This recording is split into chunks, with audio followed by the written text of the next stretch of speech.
Avec Gilles Trinière Résidence, vous êtes confortablement installé pour regarder Si on parlait.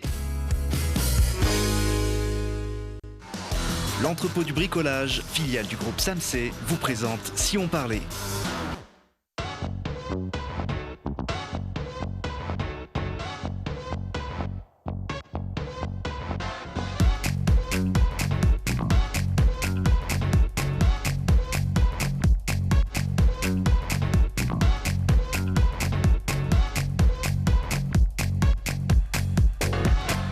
Bonjour à tous, bienvenue dans Si on parlait, l'émission qui vous donne la parole chaque jour pour savoir ce qui se passe près de chez nous. Et aujourd'hui, on va fêter les 50 ans des PUG, les presses universitaires de Grenoble, avec Sylvie Bigot. Bonjour. Bonjour. Vous êtes la directrice commerciale de cette maison d'édition basée à Fontaine, dans la banlieue grenobloise. Sylvie qui est accompagnée d'un de ses auteurs phares, j'ai envie de dire, Robert Vincent Joule. Bonjour. Bonjour. Pas n'importe quel auteur. Vous avez commis il y a quelques années ce petit traité de manipulation à l'usage des honnêtes gens, un livre qui s'est vendu à plus de 500 000 exemplaires, c'est plus qu'un best-seller à ces niveaux. Je précise que vous êtes aussi professeur de psychologie sociale, ou surtout professeur de psychologie sociale, puisque c'est le résultat de vos travaux que vous avez mis dans ce livre, dont on va parler. La vente moyenne d'un livre en France, j'ai regardé, c'est 4 000 exemplaires. Donc là, on est dans une catégorie assez particulière. Avec nous également sur ce plateau, un trailer, Mickaël Berton. Bonjour Mickaël. Bonjour Thibault. Bienvenue également, spécialiste donc des efforts de très longue distance. Vous venez d'établir un record sur le parcours du GR5 en moins de 31 jours. Robert Vincent, Sylvie, le GR5, est-ce que ça vous parle ? Plus ou moins que la psychologie sociale. Moi, mais je suis admiratif. C'est plus le trail, mais pas dans des distances pareilles. Mais j'adore ça. Il y a beaucoup de Grenoblois qui parcourent le GR5, puisque c'est un chemin de grande randonnée qu'on trouve dans les Alpes. Mais bon, par petits bouts, vous, Mickaël, vous l'avez parcouru en intégralité. Alors, ce chemin de grande randonnée, il traverse l'Europe. On le voit sur cette carte. Effectivement, le GR5, il part pas de France, ce que je pensais encore moi aussi il y a quelques années. Je pensais qu'il traversait la France, mais en fait j'ai découvert que c'était bien plus que ça. Le GR5, il part de la mer du Nord, dans la banlieue de Rotterdam. Et donc des Pays-Bas, il va traverser la Belgique, le Luxembourg. On arrive en France, on fait quelques petits passages en Suisse et aussi en Italie. Et on arrive à la mer Méditerranée, à Nice. Bon, c'est ce qui s'appelle voir du pays. La distance estimée, 2200 km. Voilà, j'ai voulu vérifier. Voilà, 65 000 mètres de dénivelé, c'est ce qu'il y a, on va dire, sur le papier. Vous l'avez parcouru de A à Z avec, j'imagine, une montre qui vous a permis d'estimer plus précisément. Tout à fait, ouais. Donc, ce GR5, alors j'ai peut-être coupé quelques virages, ça je ne sais pas, mais pour ma part, ça a été 2150 km environ et 62 000 mètres de dénivelé positif et négatif, puisque je suis parti du niveau de la mer pour arriver au niveau de la mer. Et oui, de la mer du Nord à la Méditerranée. Pourquoi ce défi ? C'est venu d'où cette idée ? Déjà, pourquoi courir ? Donc, je me suis pris de passion pour le trail il y a 7 ans à peu près. Et tout de suite, les longues distances m'ont attiré. Mais sans savoir que certaines personnes pouvaient faire des milliers de kilomètres en courant d'ailleurs. Mais j'ai toujours été intrigué dès le départ par ces longues distances. J'avais regardé quel était le plus long chemin du monde que j'avais trouvé au Canada.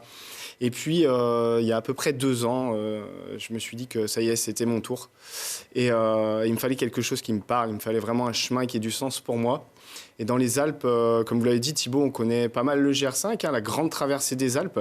Et justement, c'était un peu frustrant de le réduire à ça. Donc je savais qu'il était un peu plus long, même beaucoup plus long que cette simple traversée des Alpes. Et quand j'ai vu ce que c'était, là, je me suis dit, ouais, c'est vraiment le sentier qui me parle et que je veux traverser, quoi.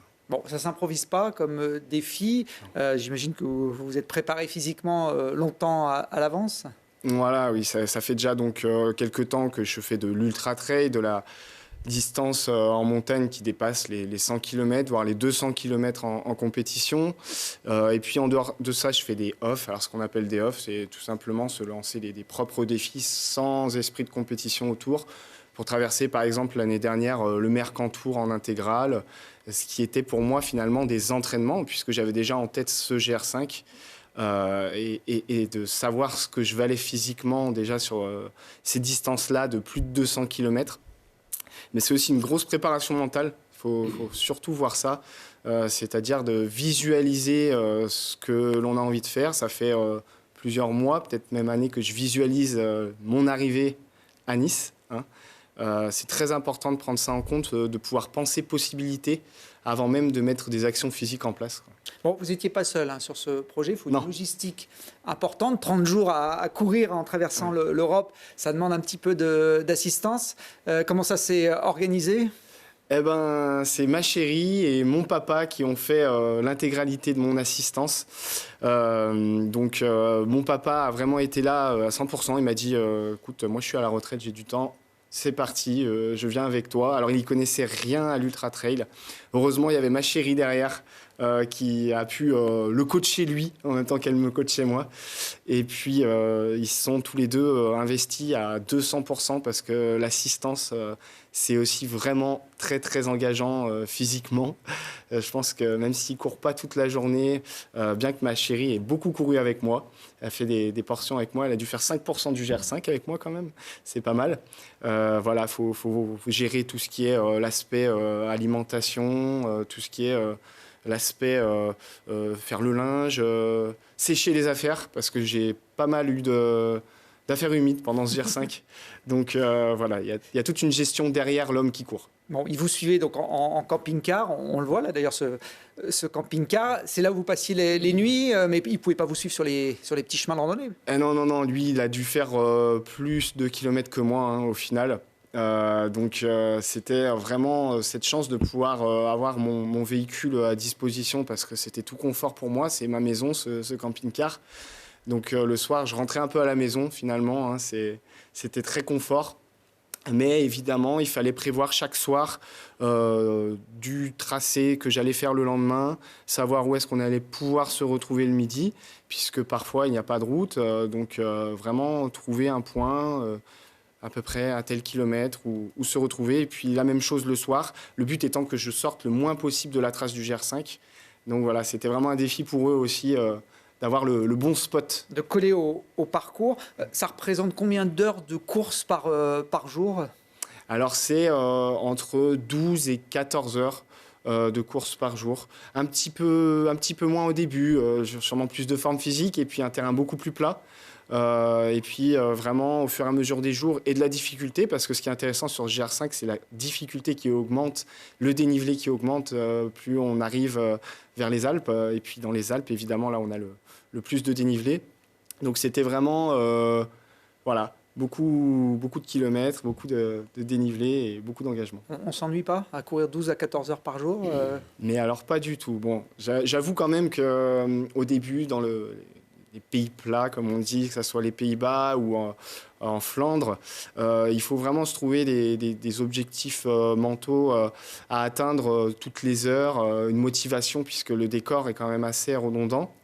Et puis ensuite, dès qu'on arrive dans les Vosges, et puis on va continuer de massif montagneux en massif montagneux, là, moi, voilà, c'est mon élément et tout va bien. Bon, je pense que je ne suis peut-être pas le premier à vous demander, mais c'est quoi l'état des pieds après un parcours comme celui-là ? Mais des superbes pieds, il faut aller courir pour avoir des bons pieds bien tannés. Non, ça fait donc des milliers d'heures d'entraînement, effectivement, à côté de ça, qui font que j'ai des pieds qui sont préparés à ce type d'effort. Donc parfois, évidemment, avec l'humidité, on voit des plis sous les pieds, mais ça se remet très vite et le lendemain, les pieds sont tout neufs. Alors évidemment, il faut faire attention à tous les petits détails. Dès qu'on sent un échauffement, une petite ampoule qui arrive, et ben là, c'est pas comme un ultra trail où on se dit bon, dans 12 heures c'est fini.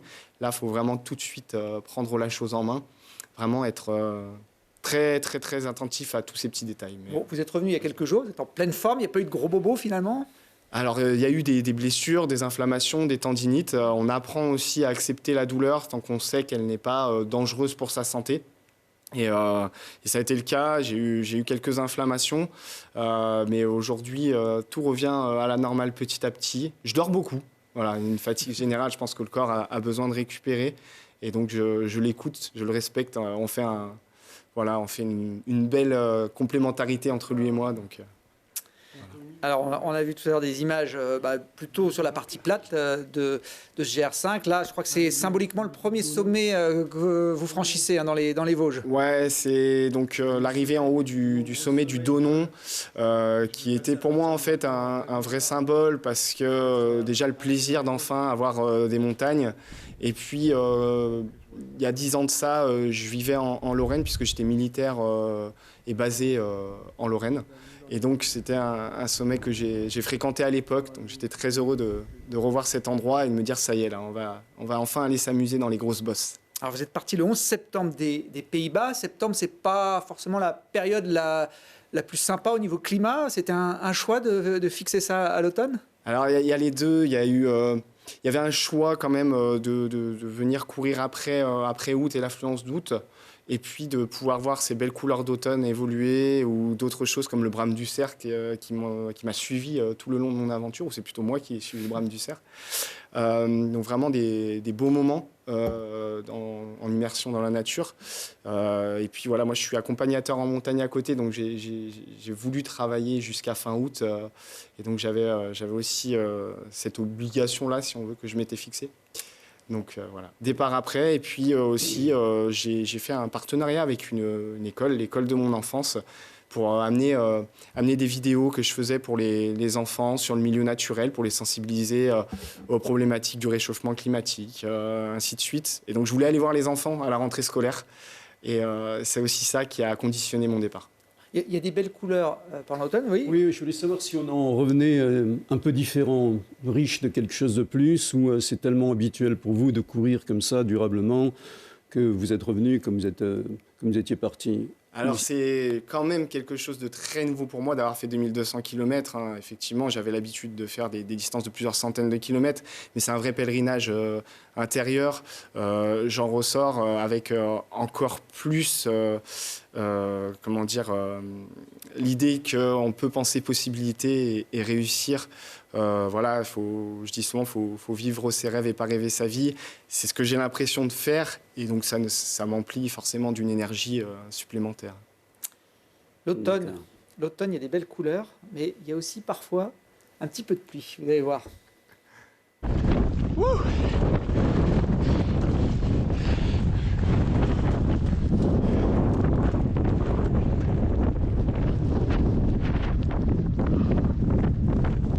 Ça souffle un peu. Je suis actuellement dans le Doubs, 3e jour et demi au moins de pluie consécutive. Même la veste de pluie est fatiguée. Parti pour une belle journée. N'oubliez pas, l'eau c'est la vie. Pluie, vent. Le problème c'est que ça fait une semaine que ça pleut. Donc la descente, ça glisse un truc de fou. Mais on est heureux. Allez, regardez-moi ça.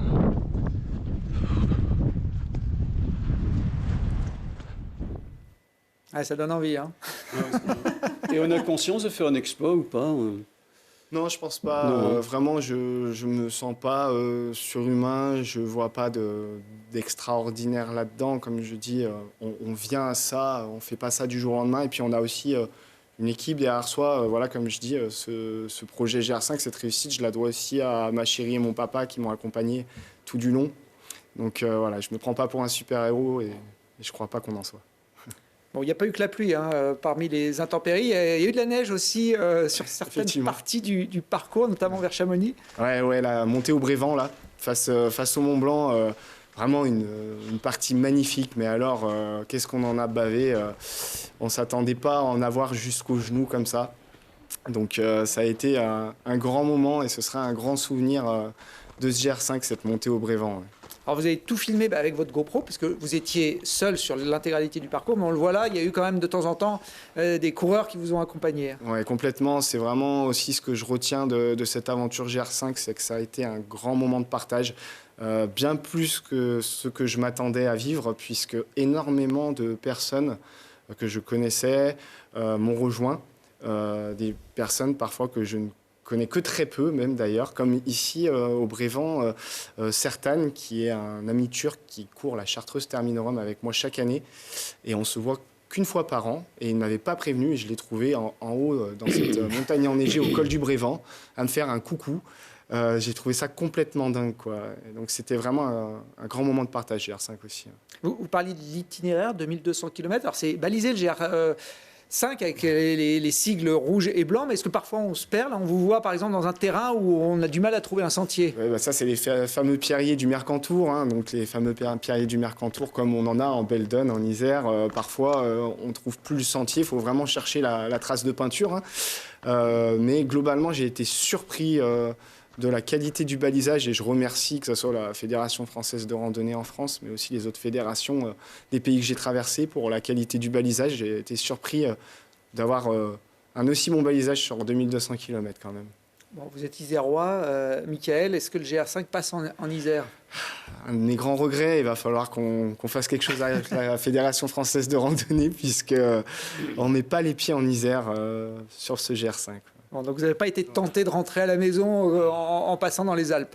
J'aime la découverte, donc je me suis dit, allez, on continue, on va aller voir où est cette fameuse mer Méditerranée. Là, on vous voit à un col à plus de 2600 mètres d'altitude. C'était quoi le point culminant de ce parcours? Col de l'Iseran, plus grand col routier de France, et aussi point culminant pour moi, donc, qui fait la jonction entre la Haute-Tarentaise et la Haute-Maurienne. Voilà, où j'avais aussi beaucoup peur de la neige à cet endroit-là. Et puis finalement, ça faisait quelques jours de beau temps qui étaient passés. Et ça a été une bonne surprise. J'avais pas trop de neige à ce moment-là. Bon, on va voir vos images de l'arrivée à Nice dans la nuit. En catimini presque, il y avait quelques proches qui étaient là pour vous accueillir. C'est ça, donc il y avait la famille de ma chérie et puis ma famille à moi qui était présente, ainsi que Pierrot qui filme là, qui m'a accompagné sur la fin de ce GR5. Bon voilà, moi je suis pas un grand fan des grandes villes, donc 5h du matin, 5-6 heures du matin, Nice ça m'allait très bien, c'était facile pour circuler comme ça. Je trouve touchant que vous parliez de ma chérie. Hein. Le terme? Oui, je trouve émouvant. On la voit là d'ailleurs sur les images. Bleus. Et c'est vrai que si on veut éviter que la gondole de l'amour ne se brise sur les récifs du quotidien, il ne faut pas oublier les mots bleus. C'est de belles paroles et de belles émotions, je pense, à vivre à deux, effectivement. 30 jours, 22 heures, 39 secondes donc pour parcourir ces 2200 km. Il est homologable ce record? Comment ça se passe? Alors, il est en cours d'homologation par l'association FKT, donc pour Fastest No Time, qui est l'association au niveau mondial qui s'occupe de ce type de record pour les coureurs longue distance. Voilà, les farfelus comme moi qui ont des idées d'aller courir hors des sentiers battus un peu plus longtemps que la moyenne. Voilà, donc j'attends leur confirmation bientôt pour le record. Et la paire de chaussures, ça a été la même du début à la fin? Ça aurait été génial ça, mais j'ai pas encore trouvé la paire de chaussures à tout faire. Et vu les différents terrains que j'ai rencontrés, j'en ai utilisé plusieurs, alors 3. J'ai utilisé 3 paires principalement, voilà. Bon. Bravo Michael, donc il a bouclé le GR5 en moins d'un mois, si on part sur 31 jours, mais qui n'est pas capable de terminer une course de 300 km qui se déroule en Chartreuse. Vous en avez parlé, la Terminorum, on en voit quelques images, qui est une course finalement plus dure que ce que vous avez fait là, sur ce GR5. Maintenant que j'ai pu vivre les deux, je peux le dire, moi je considère que la Chartreuse Terminorum est plus dure encore que d'aller traverser l'Europe en courant. Voilà, une course qui me tient beaucoup à cœur. Alors pour moi, c'est pas une course, hein, c'est une aventure, la Chartreuse Terminorum. Et oui, effectivement, j'ai bouclé seulement 3 tours. Alors on appelle ça la Fun Run, la course pour les femmes et les enfants, comme le disait Laz, le créateur de la Barclay aux États-Unis. Sur les 5 tours de la Terminorum, que personne n'a encore fini. Je suis pas le seul à ne pas l'avoir terminé. Alors, il y a eu 4 éditions, je crois, en Chartreuse. Aucun coureur n'a réussi à boucler ces 300 km et 25 000 mètres de dénivelé. La prochaine édition, c'est au printemps 2023. Vous serez au départ? J'espère. C'est pas moi qui décide. C'est vrai qu'il y a un tirage au sort sur les 40 qui ont le droit d'affronter ce parcours hors du commun aux portes de Grenoble, dans le massif de la Chartreuse. J'imagine que vous n'avez pas eu le temps de lire beaucoup pendant la traversée du GR5, si le soir dans le camping-car? Je dois admettre alors que j'aime lire, mais alors là, vraiment le soir, ma première motivation, c'était de dormir. C'est sûr, oui. Bon, on va vous offrir une petite séance de rattrapage, Michael. Merci.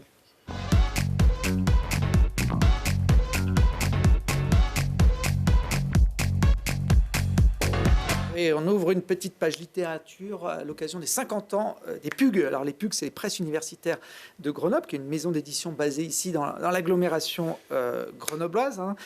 Sylvie Bigot, si je dis que c'est une maison spécialisée dans les ouvrages scientifiques, c'est à peu près ça la définition? Alors oui, c'est à peu près ça, mais pas que, puisque bon, ces dernières années, on essaie quand même de diversifier notre catalogue à un public beaucoup plus large et d'ouvrir des collections en fait qui vont s'adresser à des passionnés et qui aiment jouer. Par exemple, on a lancé une collection Les calendriers PUG, où on va proposer de poser une question chaque jour de chaque mois en français, en histoire, voilà, toujours avec un petit côté quand même culturel ou un besoin de transmettre un savoir. Des connaissances. Voilà, des connaissances, mais avec un côté ludique et grand public. Alors s'il y a un bouquin parmi tout ce que vous avez édité en 50 ans qui a vraiment touché le grand public, c'est celui-là, je l'ai en main. Alors ça, c'est la version collector hein, que vous avez ressortie pour l'occasion. Oui, parce qu'en fait, on arrive au 500 millième exemplaire vendu, on arrive aux 25 ans de l'ouvrage, puisque la première édition est parue en 1987, avec des actualisations, hein, bien sûr. Et puis, on arrive aux 50 ans des PUG. Donc, on s'est dit, ça fait beaucoup de 5 et on va remercier nos lecteurs en publiant cette édition collector. Alors, Robert Vincent Joule, c'est vous qui avez sorti ce livre oui, avec Jean-Léo Bourgoin. Hein. 500 000 exemplaires. Quand vous avez écrit ce livre, vous imaginiez que ça pouvait toucher autant de monde? Non, ça franchement non, mais on espère toujours. Quand on écrit, l'objet quand même, c'était quand même de porter l'ambition à la connaissance du public, et d'un public aussi vaste que possible, l'état du savoir sur une question qui nous concerne toutes et tous dans notre vie quotidienne. Cette question, c'est la suivante: comment amener les gens à faire ce qu'on souhaite les voir faire? Comment aider autrui à améliorer ses comportements? Comment amener autrui à faire finalement ce qu'il a à faire? Et on trouve dans la psychologie sociale, qui est ma discipline, des réponses scientifiques à cette question-là. Et dans cet ouvrage-là, nous décrivons une quinzaine de techniques dont l'efficacité est scientifiquement établie, qui nous permettent d'augmenter la probabilité, de la multiplier par 2, par 3, parfois par 10, d'obtenir ce que nous souhaitons obtenir de la part d'autrui. Évidemment, pour le meilleur. D'ailleurs, l'ouvrage ne s'adresse qu'à des honnêtes gens. C'est pour ça. Je pense qu'il n'y a pas de téléspectateurs malhonnêtes. Mais si c'était le cas, on leur demanderait forcément de changer de chaîne. Oui, parce qu'on va y venir dans quelques instants. Effectivement, ça peut éventuellement, ces techniques, être utilisées à mauvais escient. C'est pour ça que vous précisez que c'est pour les honnêtes gens. Sylvie, un exemplaire comme ça, quand on dirige une maison d'édition, 500 000 exemplaires, on roule sur l'or? Malgré tout, alors c'est un ouvrage qui nous a bien sûr porté, qui a porté la maison. Bien sûr, on est content parce que c'est un succès qui s'est étalé dans le temps. Hein, et il y a peu, je crois même qu'il n'y en a pas, d'essais scientifiques qui aient un tel succès. J'en connais pas. Hein. Mais malgré tout, pour les maisons d'édition, la situation est quand même un peu difficile en ce moment. Donc voilà, ça nous a permis bien sûr d'être là, d'exister. On a aussi une partie français langue étrangère qui aussi nous porte. Et c'est tant mieux, parce qu'aujourd'hui, on fête nos 50 ans. Malgré le nom, il n'y a pas de lien direct, en tout cas avec l'université de Grenoble. Hein. Alors, on a des liens très forts. On a des liens très forts avec l'université, puisqu'on a beaucoup de directeurs de collection qui sont des universitaires. On a beaucoup d'auteurs qui sont des universitaires. Mais cette maison d'édition... Ça n'appartient pas à l'université. Non. Et je crois que c'est la seule parmi les presses universitaires qui soit 100% indépendante et en plus qui est une coopérative. Donc on évolue dans l'économie sociale et solidaire. Vos auteurs font partie du tour de table ? Tout à fait. Puisqu'au départ, en fait, quand la maison a été créée en 72, il existait peu de formats de coopératives. Et donc, on a les fondateurs, qui sont d'ailleurs des universitaires de Grenoble, ont créé cette coopérative de consommation où chaque auteur, quand il publiait pour la première fois au PUG, pouvait devenir sociétaire. Puis après, on a fait évoluer ces statuts pour ouvrir nos parts sociales à des personnes morales. Et donc, ça nous a permis effectivement de faire rentrer des institutions comme l'Université Grenoble-Alpes ou comme les Grenoble École de Management, mais toujours en gardant cette indépendance. Il y a un livre qui retrace ces 50 ans de l'histoire des PUG. On en voit là la couverture, 1972-2022. Robert Vincent, quand on vend autant d'exemplaires sur un seul livre, j'imagine qu'on est courtisé par d'autres maisons d'édition? Oui, mais on n'a pas résisté, non plus exactement, on s'est employé à résister au chant des sirènes. Hein. Ouais. Voilà, bien sûr, les grands éditeurs nous ont fait des clins d'œil, mais on a résisté parce qu'il faut des bouquins qui marchent au PUG pour pouvoir publier des bouquins plus confidentiels, mais qui ont un véritable intérêt scientifique. Il y a une quarantaine d'ouvrages par an à peu près dans la publication? Oui, c'est ça, à peu près, oui. Au catalogue, à peu près 2500 titres et une trentaine de collections. Celui-là, il sort du lot, évidemment, avec son tirage et puis avec son contenu qui, effectivement, intéresse tout le monde. Quand on se plonge dans ce livre, moi je l'ai fait il y a quelques jours, on retrouve plein de situations de la vie quotidienne, ça nous parle, ces petites manipulations du quotidien, j'ai envie de dire. Pour les mettre en lumière, en valeur, vous avez fait des expériences scientifiques Oui, bien sûr. Hein. En fait, on a fait notre miel de l'ensemble des recherches publiées dans les revues nationales et internationales et on en a extrait une quinzaine de techniques. Je peux vous donner un exemple éventuellement d'une recherche que j'ai réalisée à Aix-en-Provence. Allez-y. Allez. Je suis curieux. J'ai amené des accessoires, un billet de 10 € qui tombe et regarde comment les gens réagissent. Si on ne fait rien, c'est assez décevant, mais il n'y a que 20% des gens pour dire « Monsieur, vous avez perdu de l'argent ». Ce qui fait que 100 moins 20, 80% des gens prennent le billet.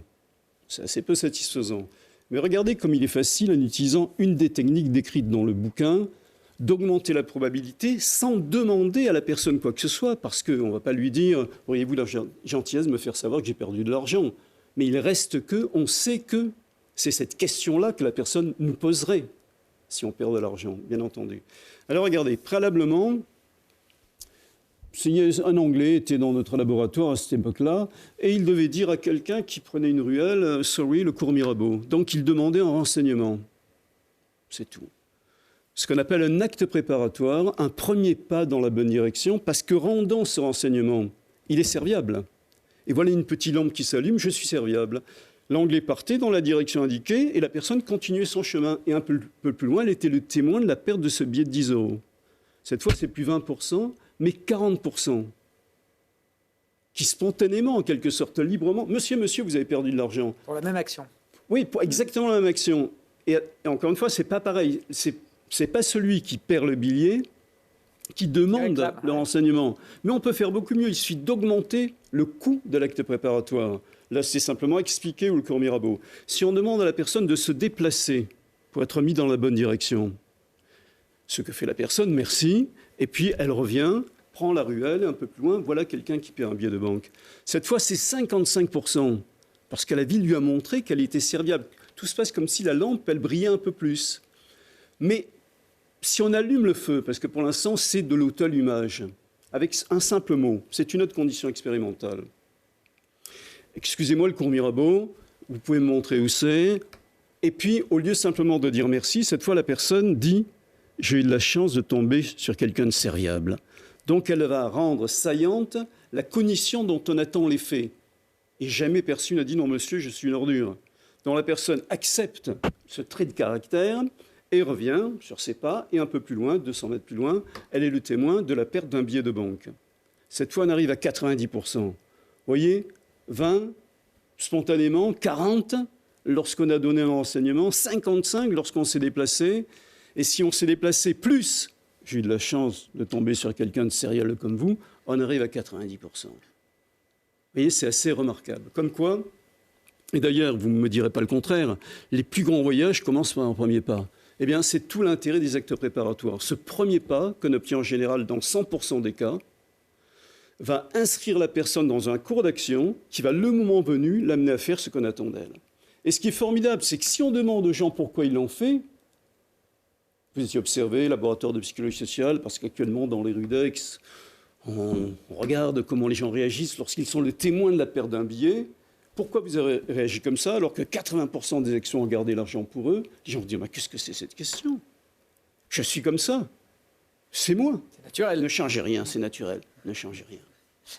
Comme quoi, les décisions qui nous paraissent de notre libre arbitre, finalement, elles ne sont pas aussi voulues ou en tout cas libres qu'on peut l'imaginer. C'est un des enseignements essentiels de la psychologie sociale qui nous montre combien les situations dans lesquelles nous sommes placés, les circonstances auxquelles nous sommes confrontés sont totalement déterminantes dans notre façon de penser et de nous comporter. Vous qualifiez 6 notions importantes, je crois, dans la prise de décision dans votre livre. Ça aussi, c'est des choses que vous avez classifiées à partir d'observations? Oui, bien sûr. Il y a toujours des recherches et un nombre assez considérable de recherches qui nous ont permis de tirer les principes d'action. Mais pour rester sur l'importance des actes préparatoires, il y a quelques années, je voulais que les gens s'arrêtent de fumer pendant 24 heures. Si vous leur demandez directement de s'arrêter de fumer, la probabilité qu'ils vous disent oui et qu'ils le fassent est extrêmement faible. 4% l'ont fait effectivement. Maintenant, si au lieu de demander directement aux gens de s'arrêter de fumer, on leur demande un petit comportement, mais dans la bonne direction. Alors je vous dis exactement comment on faisait dans la condition contrôle. J'aurais besoin de personne. Là, je vois que vous êtes fumeur, vous fumez plus de 20 cigarettes, sinon on arrêtait là. On ne retenait que les gens qui fumaient plus de 20 cigarettes par jour. Et là, on leur disait, la semaine prochaine, j'ai besoin de personne pour faire un test. Mais en fait, il faut venir 2 fois au laboratoire, un quart d'heure, et ensuite un quart d'heure. Mais 24 heures entre les 2 tests. Mais pendant ces 24 heures, il ne faut pas fumer. Vous comprenez pourquoi? Parce que j'étudie les effets de la privation de tabac sur la concentration. Est-ce que vous accepteriez? Et voilà les résultats. 4% seulement l'ont fait. Alors, on s'y est pris différemment. Au lieu de demander directement aux gens de s'arrêter de fumer pendant 24 heures, on leur a dit « Bonjour, vous fumez comme une cigarette ». On s'assure que les personnes fument effectivement plus de 20 cigarettes. Et là, on leur a demandé de faire un petit test de 3 minutes de concentration. Mais attendez, pour faire ce test, on a besoin que vous arrêtiez de fumer 2 heures. Vous voyez comment on a réduit la demande en quelque sorte, puisque là, c'était 2 fois 15. On est passé de 30 à 3 minutes et la privation de 24, on l'a réduit à 2 heures. Évidemment, les gens acceptent. Qu'est-ce que c'est pour un étudiant que de consacrer 3 minutes de son temps pour aider un chercheur à produire du savoir? Et lorsqu'ils se sont arrêtés de fumer, vous n'avez pas fumé, sinon vous biaiserez mes résultats, bien sûr que non. Ils font le petit test, et lorsqu'ils l'ont fait, on va formuler la seule requête qui nous intéresse, celle qui porte sur la privation de 24 heures, mot pour mot, comme on l'a formulé précédemment. La semaine prochaine, j'aurai besoin de personne, il faut venir 2 fois au laboratoire, une première fois un quart d'heure, une deuxième fois un quart d'heure. Entre les deux, 24 heures, mais pendant les deux, il ne faudra pas fumer, parce que sinon, tous nos résultats seraient biaisés. Est-ce que vous accepteriez? Cette fois, 44% l'ont fait. Vous voyez, vous passez de 4% à 44%, 10 fois plus. Ça tient à quoi? À rien. Un arbitraire expérimental, le fait d'avoir été amené préalablement à se priver de tabac pendant 2 heures et à faire un petit test de 3 minutes. Alors, ces constats, effectivement, peuvent amener aussi à manipuler un petit peu les gens. C'est l'objet d'une grande partie du livre, dans la vie quotidienne. Vous les nommez d'ailleurs, ces techniques. Vous leur avez donné des différents noms. Il y a le pied dans la porte, il y a le pied dans la bouche, je crois. Oui, la porte au nez, l'étiquetage, la crainte plus soulagement. Oui, là, il y en a, je disais tout à l'heure, une douzaine, une quinzaine même qui sont décrites. Mais la question de l'éthique est fondamentale, bien entendu.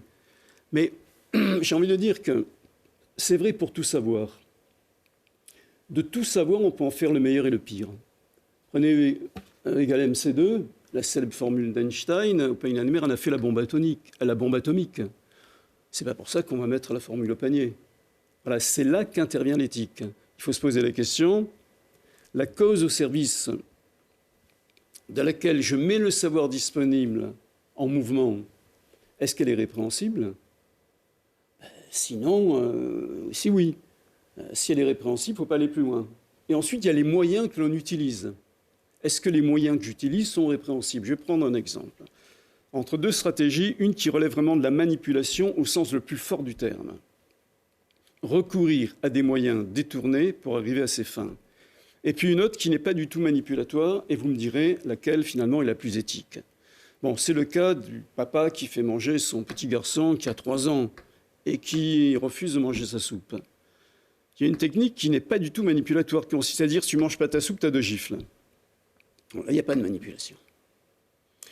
Mais il n'est pas sûr que la soupe ne lui reste pas sur l'estomac. Et puis on peut dire, et là on est en plein dans la manipulation, oui, je comprends, mais écoute, je vais te raconter une histoire.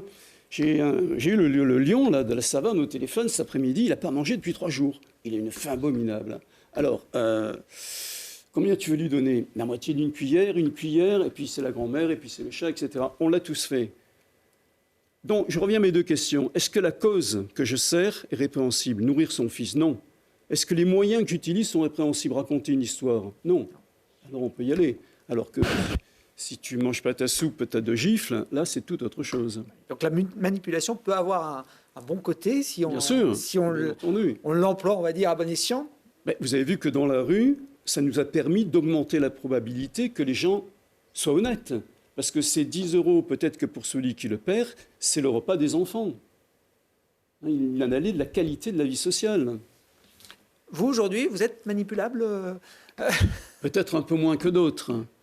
Mais vous savez, je ne jurerai de rien. Ouais. Vous pouvez déceler comme ça dans les comportements des gens qui pourraient utiliser les techniques que vous mettez dans le livre pour... Non, quand même, la connaissance de ces techniques, normalement, doit nous permettre de mieux résister à ceux qui les utiliseraient pour essayer de nous amener où on ne veut pas aller, hein, bien sûr. C'est pour ça que cet ouvrage a quand même été rédigé avec 2 intentions. Donner des clés aux gens pour utiliser ce savoir psychosocial sur l'influence pour effectivement créer de belles dynamiques et aider les gens à améliorer leur comportement, mais également, connaissant ces techniques, à éviter peut-être de se faire manipuler et d'aller où on ne veut pas aller. Ouais. Vous donnez d'ailleurs quelques conseils pour éviter de se faire manipuler, notamment d'avoir une question. Qu'attends-tu de moi exactement à chaque fois qu'on sent qu'il y a peut-être une forme un peu d'embrouille, pour parler de façon un peu triviale, autour de choses qu'on peut nous demander? Oui, il vaut mieux, effectivement. Qu'est-ce que tu attends de moi? Oui, pourquoi pas. Et des petites astuces comme ça pour finir, faire attention dans nos prises de décision pour éviter de se retrouver à faire des choses qu'on n'avait pas prévu de faire initialement? Peut-être une des choses les plus surprenantes, c'est l'appel à la liberté. Il y a des recherches notamment réalisées en France, qui montrent que si on dote la personne d'un statut de sujet libre, vous augmentez la probabilité qu'il fasse ce que vous lui demandez de faire. C'était montré en France notamment par Guéguen et Pasquale. Par exemple, arrêt de bus, excusez-moi, je viens de me rendre compte que j'ai laissé mon porte-monnaie, il faut absolument que je prenne le bus, est-ce que vous pourriez me dépanner? Dans un cas, on s'arrête là, et dans l'autre cas, on rajoute, évidemment, vous êtes libre de le faire ou pas. Un sujet sur 2. Si on n'a pas rajouté, vous êtes libre de le faire, 10% vous aide. Mais si on a rajouté, évidemment, vous êtes libre de m'aider ou pas, on arrive à 47%. Vous voyez, les recherches ont montré que la formulation peut être un peu différente. C'est à vous de voir, c'est à vous de décider. Pour finir, ce livre a été écrit avant les réseaux sociaux. Est-ce que ça change la donne, cet outil de communication? Il y a beaucoup, alors j'allais dire de manipulateurs, non, mais des influenceurs sur les réseaux sociaux qui peuvent utiliser parfois ce genre de technique. Ça ne vous a pas donné envie de rouvrir peut-être un chapitre ou une expérimentation? Certaines on va dire, techniques décrites dans l'ouvrage peuvent marcher par Internet interposé. Hein. Notamment, vous êtes libre de cliquer ici, vous augmentez la probabilité que la personne clique. Hein. Bien entendu. Hein. Oui, on peut le transposer. Mais dans l'idéal, effectivement, ces techniques doivent être utilisées dans du face-à-face. Rien ne vaut la dimension interpersonnelle, le cœur à cœur, les yeux dans les yeux. Bon, si vous voulez, non pas manipuler vos prochains, mais en connaître plus sur ces techniques psychologiques, c'est hyper intéressant parce qu'en plus, ça nous parle. Vous avez donné des exemples de la vie quotidienne et il y en a d'autres dans le livre. Vous avez un personnage récurrent assez mystérieux, une dame là, qui vous accompagne. Madame O, la célèbre Madame O. Au fur et à mesure des chapitres et des expériences.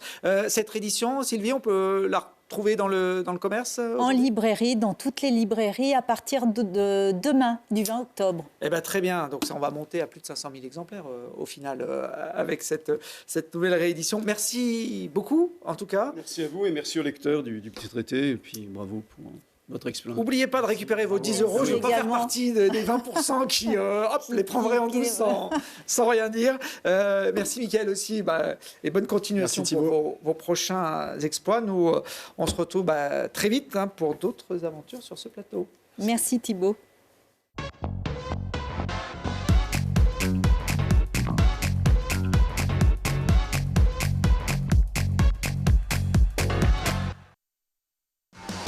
L'entrepôt du bricolage, filiale du groupe SAMC, vous a présenté Si on parlait.